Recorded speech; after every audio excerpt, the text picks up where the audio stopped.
menaikkan kehadirat-Mu ya Tuhan. Karena berkat-Mu, sehingga pada kesempatan pagi ini kami boleh bersama-sama kembali di sini di SMP 45 Jakarta bersama dengan orang tua siswa kelas 7. Itu semua adalah berkat anugerah yang senantiasa Tuhan limpahkan pada kehidupan kami semua, sehingga kami boleh bersama bertemu, kami boleh bersama bertatap muka dengan keadaan sehat, tidak kurang satu apapun. Bapak surga, kami serahkan acara kami hari ini dari awal, tengah, hingga akhir nanti dalam tangan kasih kuasa Tuhan. Kau akan senantiasa memberkati ya Tuhan, biarlah acara ini boleh berlangsung dengan baik dan kami semua nanti boleh mendapatkan manfaat dari pertemuan saat ini. Terima kasih Bapa untuk segala berkat anugerah yang senantiasa Engkau limpahkan pada depan kami. Dalam putra-Mu yang tunggal Tuhan kami Yesus Kristus, doa ini kami naikkan. Terima kasih Bapa, kami telah berdoa dan mengucap syukur. Amin. Demikian Bapak untuk pembukaan. Untuk selanjutnya langsung sambutan dan ucapan selamat datang yang akan disampaikan oleh Bapak Kepala Sekolah, Bapak Jarod Silahkan. Terima kasih Pak Heri sudah memberikan waktu pada saya untuk memberikan suatu doa untuk acara pada saat ini. Selamat pagi Bapak Ibu. Bagaimana kabarnya?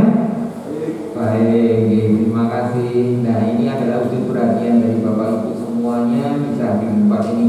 Karena memang diakui Bapak Ibu bahwa sekolah tidak bisa melakukan apa-apa tanpa peran serta dari orang tua. Makanya saat ini memang mulai tahun ini kita melibatkan orang tua. Jadi orang tua sebagai partner sekolah, sekolah juga partner dari orang tua. Nanti kita bersama-sama mendampingi anak-anak kita, karena di masa pandemi ini banyak hal yang mungkin akan mengagetkan kita dan sudah mengagetkan kita. Bagaimana peran orang tua sangat-sangat benar-benar dibutuhkan oleh anak-anak. Jadi nanti Bapak Ibu ada berkaitan dengan seminar ini ada Bu Marta, dia ahlinya untuk pendampingan anak.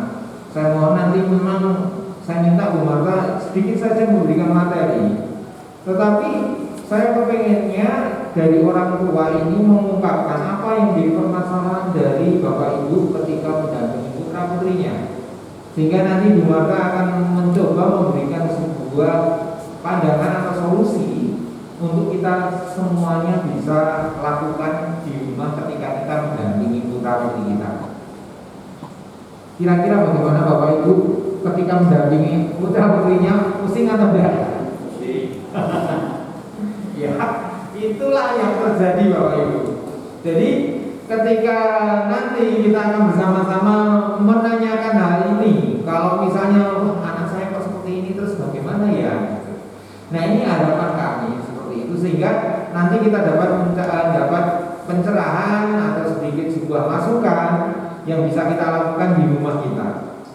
Nah, karena banyak hal juga untuk anak-anak kelas 7 ini kan sejak kelas 5, 6 itu kan sudah tidak ada di sekolah ya, karena sudah masa pandemi.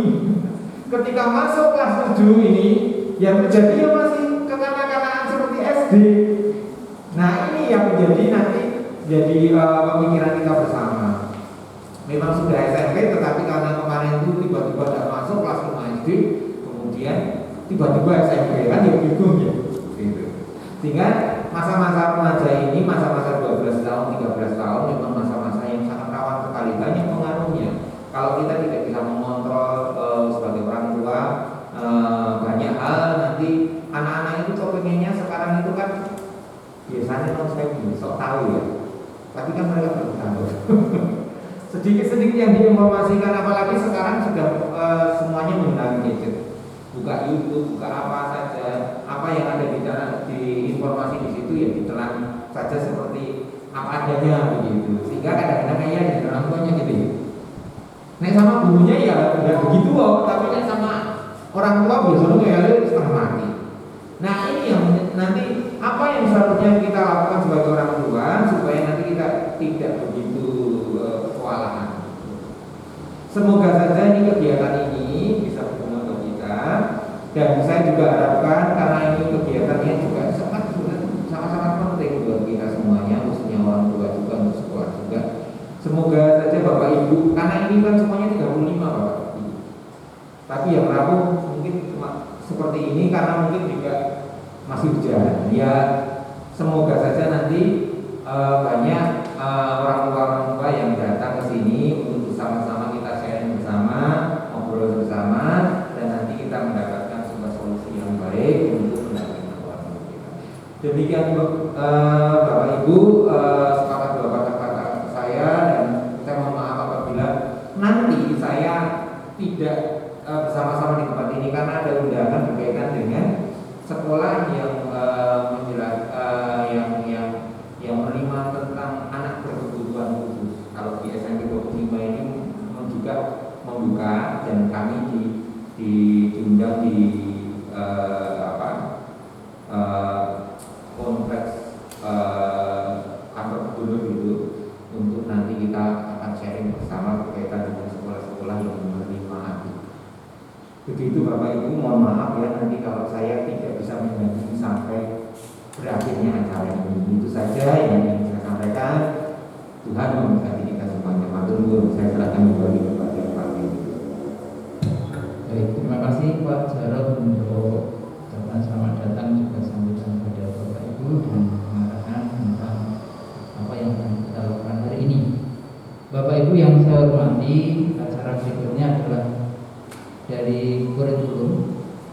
Perkenalkan, nama saya Heri Puryono. Saya mengajar bahasa Indonesia dan diberi tugas oleh Pak Kepala Sekolah Bapak Jarod untuk menjadi wakil kurikulum. Bapak Ibu, secara keseluruhan kami mohon maaf karena belum bisa secara sepenuhnya mendampingi putra putrinya baik ketika di sekolah maupun di rumah, karena terkendala banyak hal terkait dengan adanya sekolah daring dan juga tatap muka. Jadi mungkin Bapak Ibu menginginkan ini tetapi belum bisa terlaksana dengan baik, dan mulai saat ini kita sudah mulai adanya tatap muka. Jadi harapannya nanti Bapak Ibu dengan adanya tatap muka ini sesuatu hal nanti bisa dilaksanakan dan dikomunikasikan dengan pihak sekolah. Jadi kalau Bapak Ibu ada hal-hal yang misalnya butuh dikomunikasikan, kami terbuka di Pak Jarod, nanti bisa komunikasi langsung dengan saya atau Pak Jarod juga pasti akan menanggapi apabila ada keluhan dan sebagainya, karena kami sangat mengharapkan masukan, kritik, saran dari Bapak Ibu semua yang pasti untuk kebaikan kita dan juga untuk kebaikan anak-anak kita. Karena di masa pandemi ini seperti tadi Pak Kepala Sekolah sampaikan, segala sesuatu bisa terjadi perubahan, dan perubahan itu bisa hari ini nanti besok sudah berubah.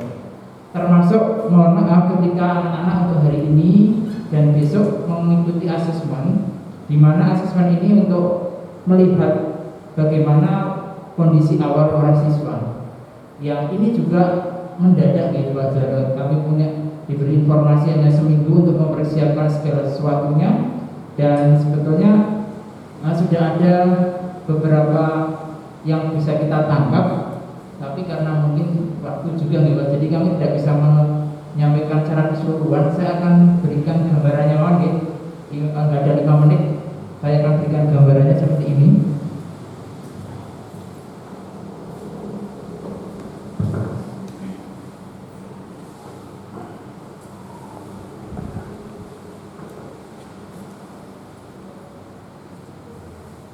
Baik Bapak Ibu, ini tidak begitu jelas kelihatan ya. Nah, ini gambaran dari yang hari ini dilakukan oleh anak-anak tentang asesmen. Di sini nanti di sini ini yang kemarin itu ada bidang studi, kemudian nilai tertinggi terendah rata-rata. Kemudian nanti di sini ada juga beberapa hal yang tentang psikologi tes. Kemudian nanti ada statistik nilai ini. Kemudian ada hasil analisa di sini tentang karakteristik, kemudian saran dan sebagainya. Nah, yang nanti bisa dicermati di sini Bapak Ibu, hasil analisis tes psikologi. Di sini ada daya juang, kecerdasan emosi gitu ya. Jadi yang sekarang dilakukan anak-anak ini nanti akan muncul memiliki kendali yang cukup dan sebagainya. Nanti setiap anak ini akan berbeda-beda Bapak Ibu. Coba nanti kami akan coba laporkan kepada Bapak Ibu setelah ini bisa kami download ya.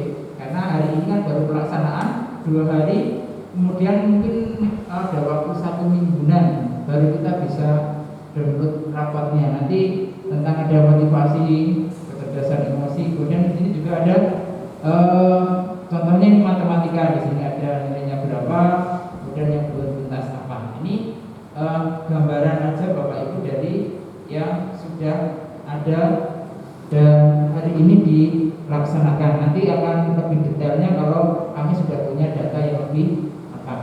Jadi itu untuk gambaran asesmen 2 hari ini. Oke?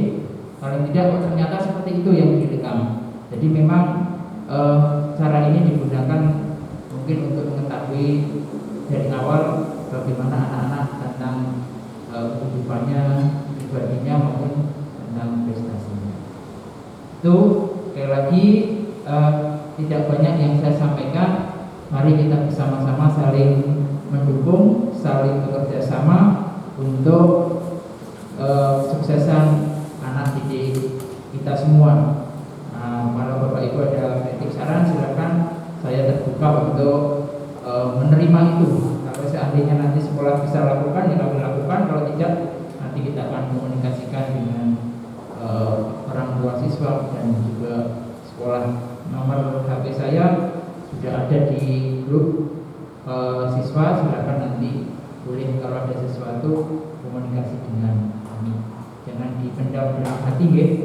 Kami komunikasikan, kita bicarakan bersama dan untuk kebaikan bersama juga. Mungkin yang dapat saya sampaikan ini Bapak Ibu karena keterbatasan waktu sudah saya sampaikan, dan nanti setelah ini akan dilanjutkan seminar yang akan dipandu oleh Bu Sis Winarni dengan narasumber Ibu Marta Kristianti SPD MPD. Untuk itu kami berdua dengan Bapak Kepala Sekolah akan meninggalkan meja ini. Kemudian kami mengundang Bu Win dan juga Ibu Marta untuk di depan untuk menyampaikan, untuk memandu tentang seminar hari ini. Dipersilahkan monggo.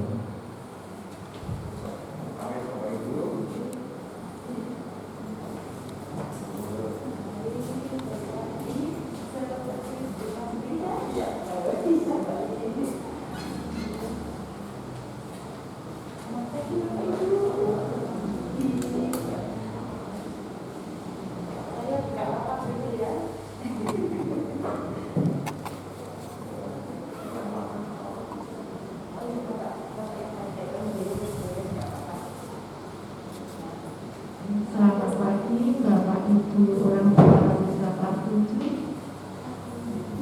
Sehat-sehat semua ya, kita bersyukur kepada Tuhan. Pagi ini kita akan mengadakan acara seminar parenting dengan materi perkembangan anak remaja. Kita akan bersama-sama berdiskusi dan materi akan disampaikan oleh Ibu Marta Kristianti SPD MPD. Beliau adalah dosen dari UNI. Kita akan memulai diskusi hari ini dan waktu tempat kami persilakan monggo Bu Marta.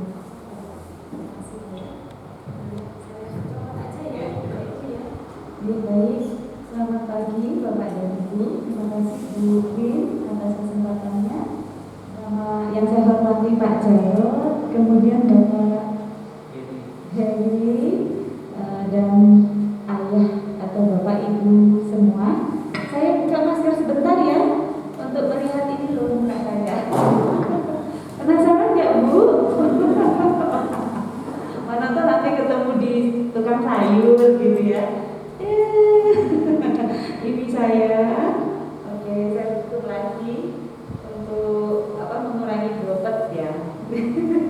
Baik, tadi sudah dijelaskan saya memang dosen UNY, tapi di pendidikan anak usia dini. Nah, jadi ya ada sedikit-sedikit gitu ya ilmu tentang pendidikan anak remaja, karena remaja itu juga bagian dari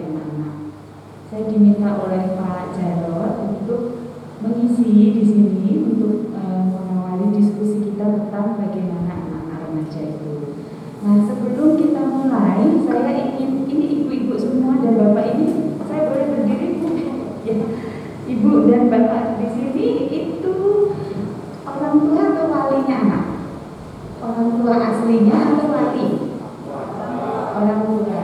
Berarti semuanya anak-anaknya ya. Ya, baik. Kalau gitu saya punya angka sebenarnya Pak Dewi. Jadi sebelum masuk ke materi saya mau kasih angka dulu. Nah, ingin melihat ibu dan bapak itu sebenarnya kecenderungan pola asuhnya itu seperti apa?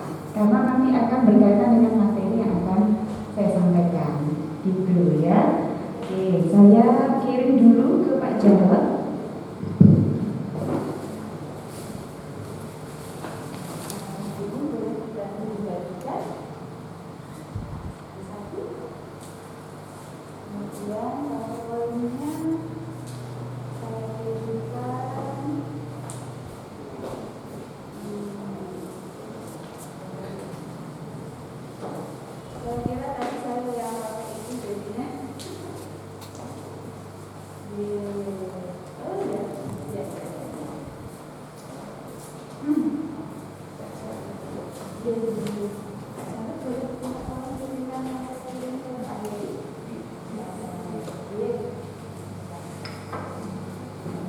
Saya kirimkan ke Pak Heri. Jadi sambil menunggu kiriman dari Pak Jarod ke Pak Heri, mungkin saya akan membantu menjelaskan dulu tentang asesmen tadi ya, walaupun hanya sedikit ya pengetahuan saya tentang asesmen tadi. Jadi asesmen nasional itu dimaksudkan untuk, sebenarnya tujuan utamanya itu adalah untuk melihat kualitas pendidikan ya, di setiap sekolah gitu. Jadi sebenarnya tidak perlu ada latihan ya, tidak perlu. Yang diperlukan adalah uji coba itu cuma untuk memahamkan anak, paham tidak instruksinya yang ada di komputer itu. Karena kan beda, biasanya anak-anak kita itu kan mereka mengerjakan soalnya itu di kertas, di tes ya, paper based test gitu ya. Jadi tesnya berbasis kertas. Nah, untuk yang ASN ini berbasis digital, itu yang pertama. Kemudian yang kedua, untuk mengukur kualitas pendidikan, artinya apa sih yang diperlukan nanti? Ya, karena ini kita itu kan ikut tes PISA. Tes PISA ini paham, Bapak Ibu paham nggak ya?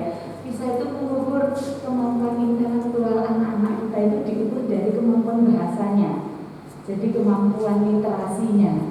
Nah, secara internasional semua negara itu melakukan pengukuran, diukur anak-anaknya itu diukur. Itu yang diukur itu anak SD kelas 4 dan anak SMP umur 15 tahun, gitu ya. 15 tahun itu SMP ya Bu? Ya 15 tahun. Nah, itu untuk mengukur sampai sejauh mana kemampuan literasi mereka, anak-anak itu. Nah, kalau sudah dirata kemampuan literasinya, jadi yang diukurkan itu ada 3 ya, literasi, kemampuan bahasa, matematik, dan sains. Nah, dari 3 itu mengukur sejauh mana kualitas SDM-nya anak-anak kita. Jadi seluruh dunia itu diukur, dan Indonesia itu berada di rata-rata paling bawah. Jadi rata-ratanya 500 bisa skornya. Nah, Indonesia itu ada di 385. Jadi di bawah. Kalau negara yang ikut di tes itu ada 70, nah Indonesia itu di bagian 60 ya, urutan ke 60 gitu. Nah, itu menunjukkan bahwa kalau kita dibandingkan dengan internasional, kita itu masih di tahap yang itu. Nah, ini kan menjadi dorongan kuat ya, dorongan kuat dari pemerintah, terutama Menteri Pendidikan ya, bagian Kementerian Pendidikan itu, ini merupakan kritik besar gitu. Bagaimana pendidikan kita itu kok bisa menunjukkan kenyamaan yang seperti itu begitu. Nah, akhirnya kita para ahli-ahli asesmen se-Indonesia itu membuat sebuah alat ukur juga yang kemudian nanti bisa menjadi tolak ukur. Nah, akhirnya putra-putra ibu, termasuk putra saya juga itu tes ASN itu ya, untuk ngecek sebenarnya target utamanya adalah pada kualitas pendidikan. Nah, jadi ketika mereka mengerjakan, kemudian nanti akan ada reportnya seberapa banyak mereka menguasai apa yang disampaikan di ASN itu.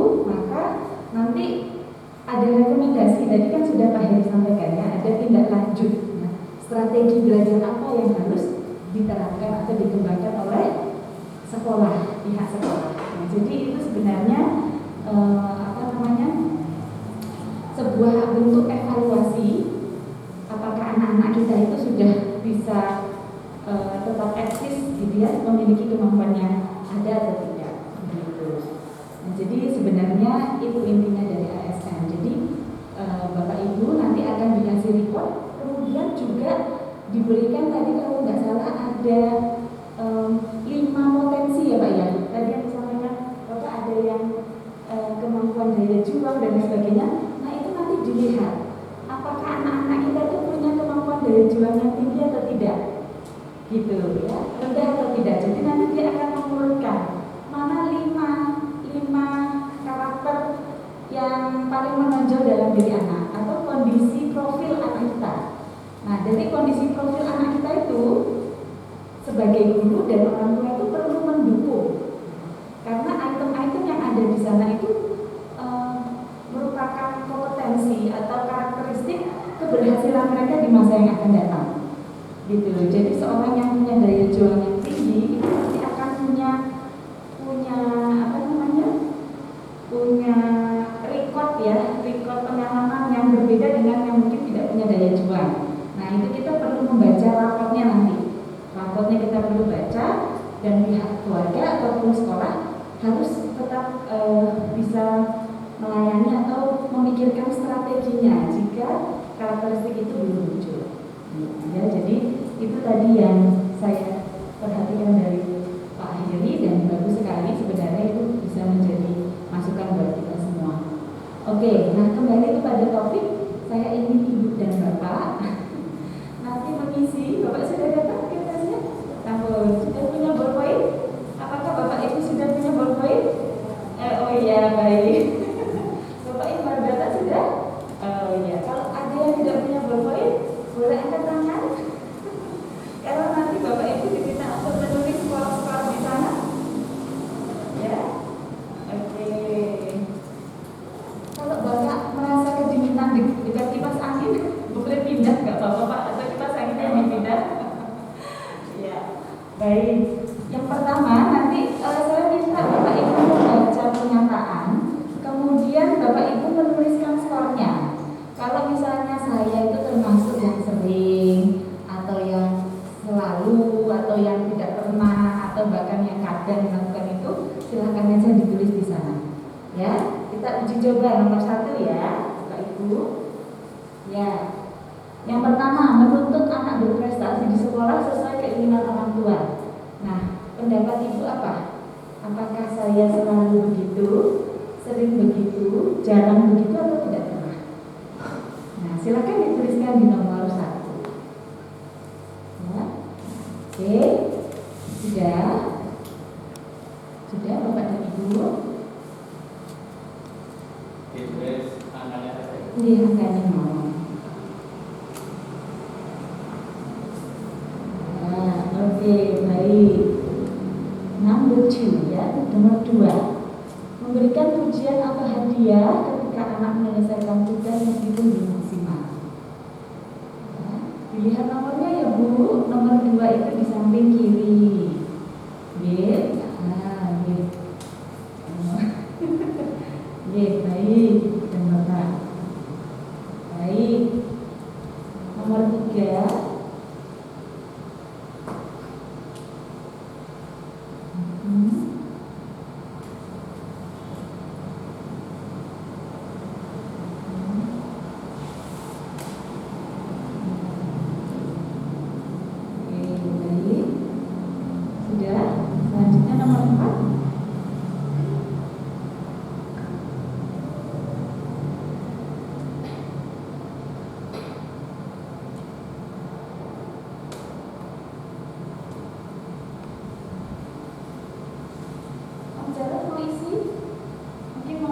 Gaya pengasuhan saya terhadap anak.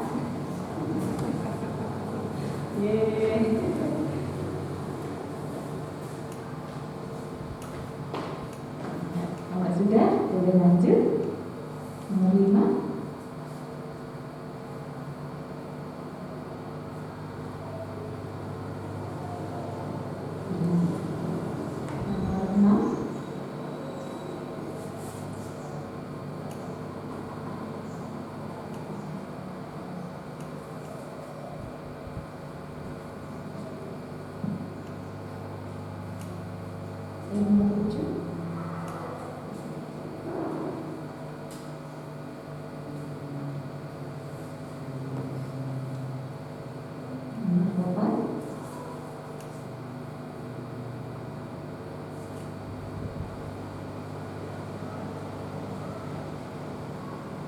Nomor 9.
Itu boleh di total ke bawah minumnya. Oke.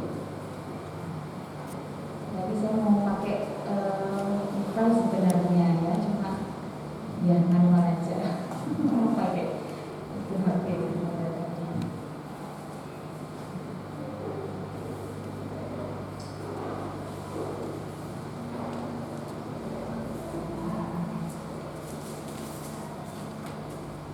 Ada yang mau dibantu gitu? Ada mas-mas di belakang. Mungkin ibu yang baru datang ini saya punya caranya kalau memang mau.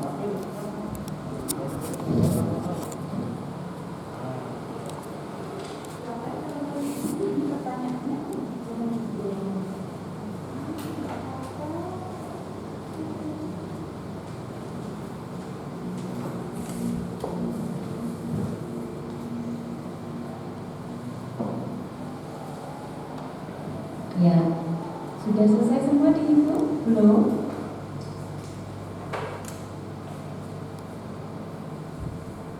Masih bisa bantu ibu? Ibu mau dibantu? Dibantu itu? Boleh? Iya, sebenarnya. Tidak dibantu.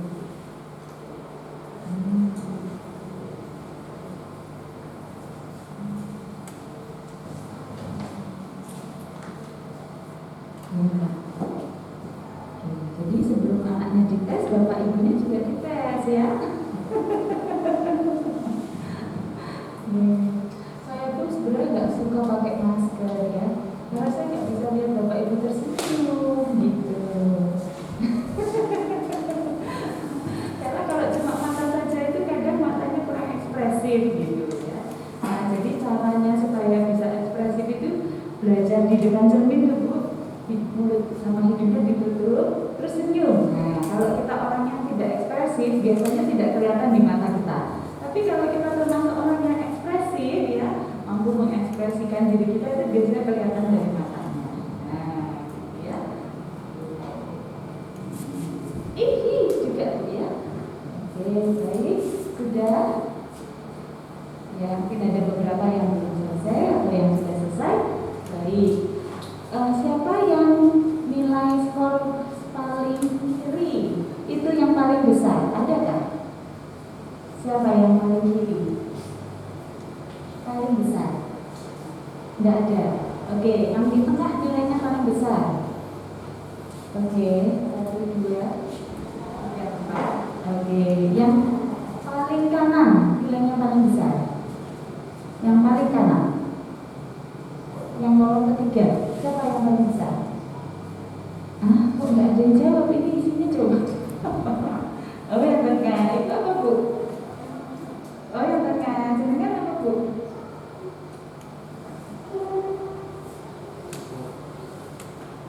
Oh iya, oke yang paling tengah. Baik. Ada yang sebelah kanan yang paling besar? Betul kan? Oh ya oke bagus. Pak Jarod, Bapak Ibu di sini itu semuanya pola asuhnya sudah bagus ya. Tangan dulu. Coba kita turunkan ke bawah. Ya, jadi kalau yang paling kanan itu paling besar, yang paling kiri ya, paling kiri ini paling besar, itu cenderung otoriter, Bapak Ibu. Ya, ketika mengasuh anak-anak itu otoriter. Kemudian yang di tengah itu demokratis, ya, atau otoritatif, ya, kalau bahasa ini psikologinya. Kemudian yang sebelah kanan atau yang besar itu permisif, gitu ya. Permisif itu cenderung mengabaikan, ya. Luweh-luweh kamu mau belajar kayak orang kayak habis sakarapmu gitu ya. Nah itu yang permisif. Tapi kalau yang otoriter itu justru, ya, jadi yang otoriter itu kamu harus belajar, nah ya. Tapi tidak dijelaskan kenapa saya harus belajar, ya. Di bawahnya ada penjelasannya Pak dari Bu. Ya, nah otoritarian ini menetapkan peraturan yang kaku, memaksa anak. Orang tua tidak segan menghukum anak jika anak berperilaku tidak sesuai dengan keinginannya. Nah ini kadang-kadang itu mungkin ada yang begini juga ya. Kemudian ciri-ciri atau indikatornya menetapkan peraturan yang kaku dan memaksa, menghukum perilaku anak yang buruk, tidak mendengarkan pendapat atau keinginan anak. Nah kadang-kadang kita juga melakukan hal yang sama ya. Oke, turun lagi Bapak, yang otoritatif ini yang paling baik, yang paling berpeluang tidak mendapatkan gangguan ya. Anak-anak yang orang tuanya pola asuhnya demokratis itu biasanya anaknya cenderung tidak bermasalah. Karena apa? Karena semuanya didiskusikan. Ya, kamu maunya apa Tole? Ayah maunya gini, ya. Kamu maunya gimana? Ayo kita cari jalan keluarnya. Biar cenderung demokratis. Nah, yang permisif yang terakhir ini, nah ini yang kadang-kadang juga ada beberapa orang tua yang seperti itu ya. Kata lain permisif itu bisa laissez-faire gitu. Jadi terserah kamu. Kamu mau pulang malam terserah. Kamu mau main HP terserah. Ya, terserah ya gitu ya. Nah, itu pola asuhnya permisif ya. Jadi cenderung membiarkan. Bahkan anaknya tidak dikasih arahan. Mau ngapain anaknya, terserah kamu. Kamu kan sudah besar. Nah, gitu ya. Pandangan kita itu menganggap bahwa anak itu sudah besar dan dia bisa menentukan. Padahal sebenarnya nanti kalau kita pelajari perkembangan anak remaja itu tetap harus ada pendampingan orang tua. Jadi, matur nuwun Pak Heri. Selanjutnya kita masuk ke materi kita. Sebenarnya perkembangan anak remaja itu tidak perlu saya kupas karena pasti Bapak dan Ibu sudah mengalami, gitu ya. Paling nanti cuma konfirmasi aja, oh betul Bu, memang anak saya kayak gitu. Oh, pantesan anak saya kok kayak gitu, gitu ya. Jadi sebenarnya kan Bapak Ibu sudah mengalami anak remaja itu sendiri. Dan termasuk saya juga punya anak remaja. Mau awal-awal remaja, jadi usianya 11 tahun itu masa-masa remaja. Memang kalau masa remaja, Pak Heri, kita membahas dari sisi fisik dulu ya. Fisik kalau untuk anak-anak perempuan, siapa yang anaknya perempuan remaja di sini? Iya, nah ini cenderung lebih cepat dewasanya ya, remaja masuk masa pertumbuhannya itu lebih cepat. Mungkin bisa kelihatan dari sisi fisik itu lebih tinggi dari anak laki-laki gitu ya. Nah, itu memang terjadi pada usia 9 sampai 10 tahun. Itu masa remaja awal, ya, awal remaja. Kalau anak laki-laki itu akan lebih mundur usia sekitar 11 sampai 12 tahun. Nah, terjadi pertumbuhan yang sangat cepat, ya, baik dari sisi fisik mukanya, jadi dari awalnya baby face gitu ya, kemudian berubah, ya, jadi jidatnya semakin besar, rambutnya kecil, mukanya sudah kayak orang dewasa, ya kan, badannya sudah semakin tinggi, ya, bahkan kalau perempuan itu sudah mulai ada membentuk, ya, pinggulnya membesar, kemudian dari sisi fisik alat kelaminnya itu sudah mulai menopause gitu ya, menghasilkan sel telur, dan yang laki-laki menghasilkan sperma gitu. Nah, perubahan itu terjadi sangat cepat di usia remaja. Nah, karena perubahannya itu cepat, jadi anak-anak itu gampang frustasi, Bapak Ibu.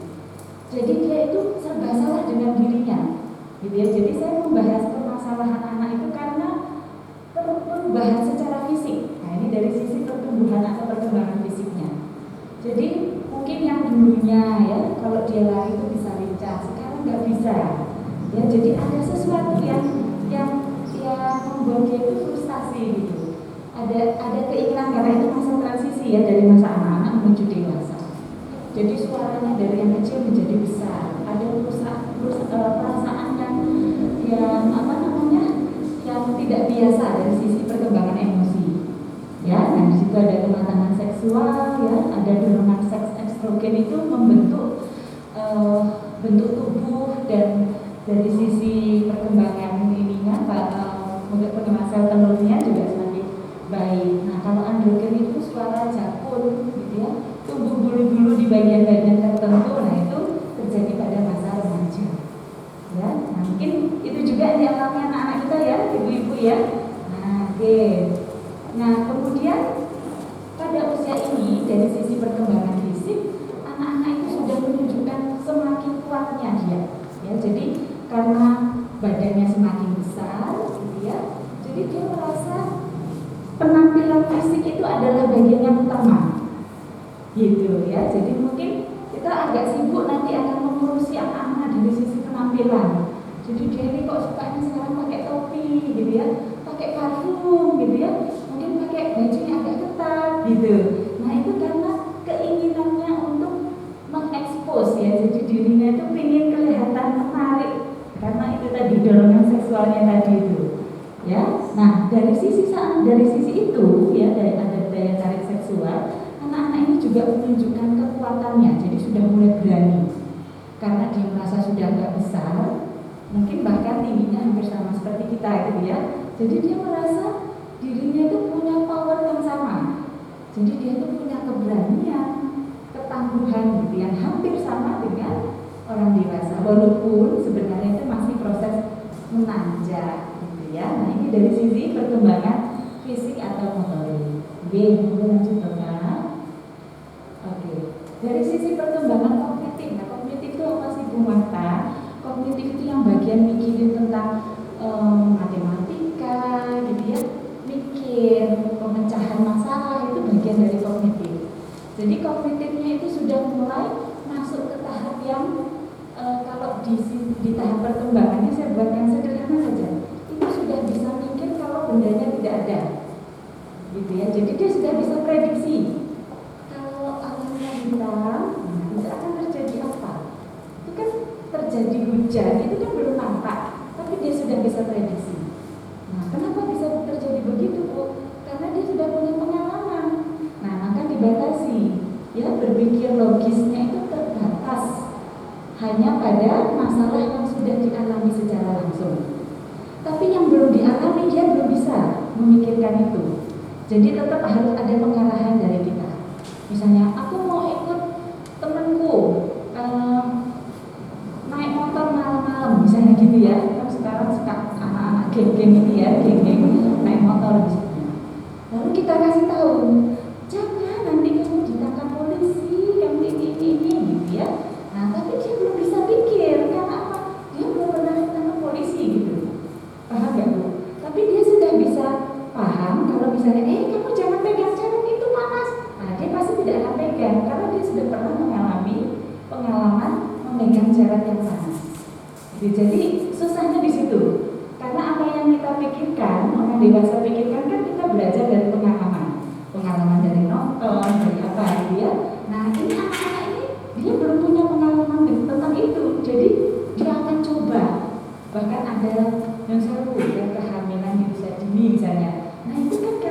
sudah diberitahu tetap terjadi karena dia belum punya pengalaman tentang itu.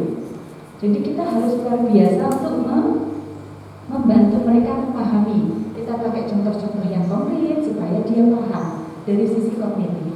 Nah ini karakteristiknya ya. Oke. Kemudian cara berpikirnya lebih matang. Dia lebih kritis. Ya. Kritis karena dia sudah punya pengalaman sebelumnya.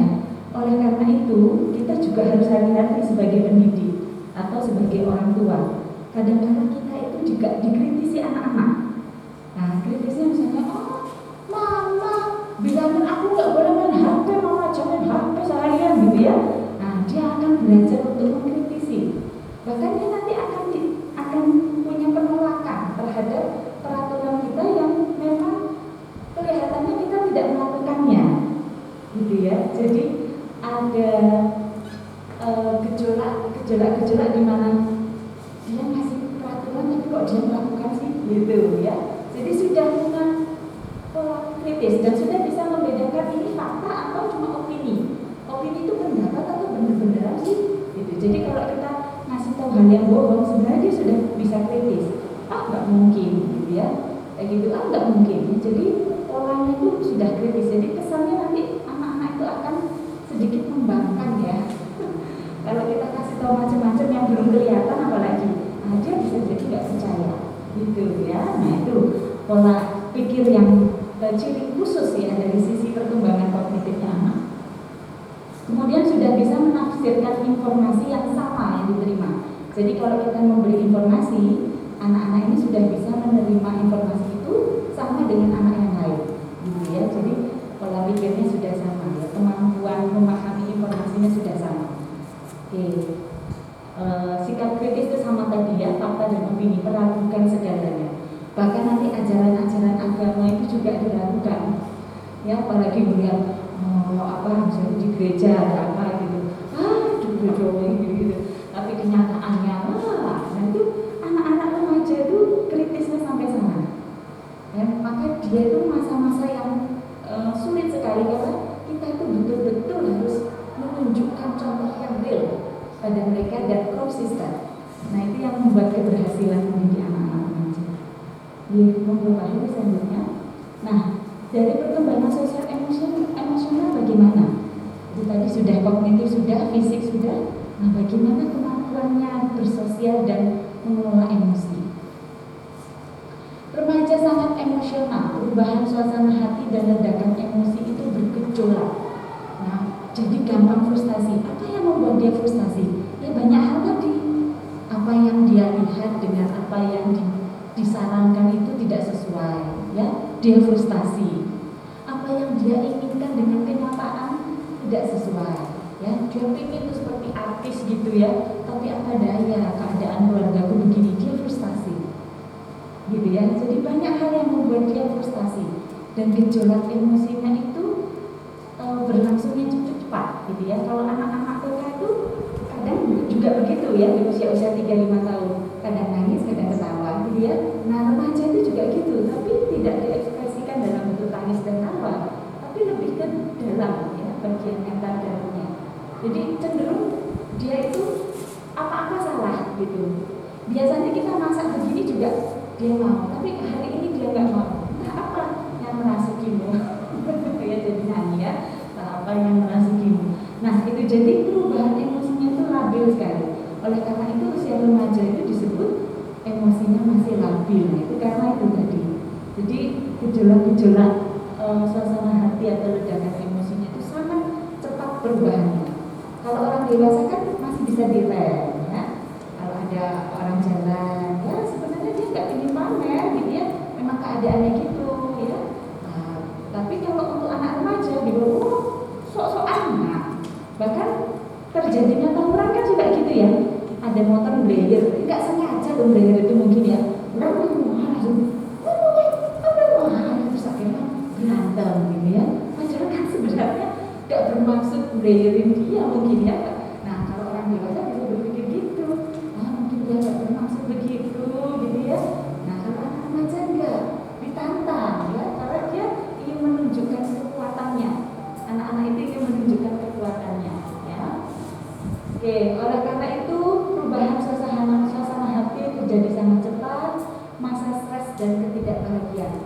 ketidakbahagiaan. Jadi beberapa ahli dan penelitian mengatakan itu disebut masa-masa yang stres karena frustasi itu tadi, baik dari sisi tubuhnya yang dari kecil berubah menjadi besar, suara dari kecil menjadi besar, kemudian hormon-hormon yang dihasilkan di dalam tubuhnya itu juga sedang belajar beradaptasi, begitu ya. Kemudian suasana lingkungan yang tidak sesuai dengan yang diharapkan itu juga membuat anak-anak itu menjadi stres dan frustasi. Bahkan misalnya tidak berhasil di sekolah, itu juga bisa membuat mereka frustasi, gitu. Jadi mereka tuh pengennya bisa, tapi nggak bisa. Nah, itu frustasi.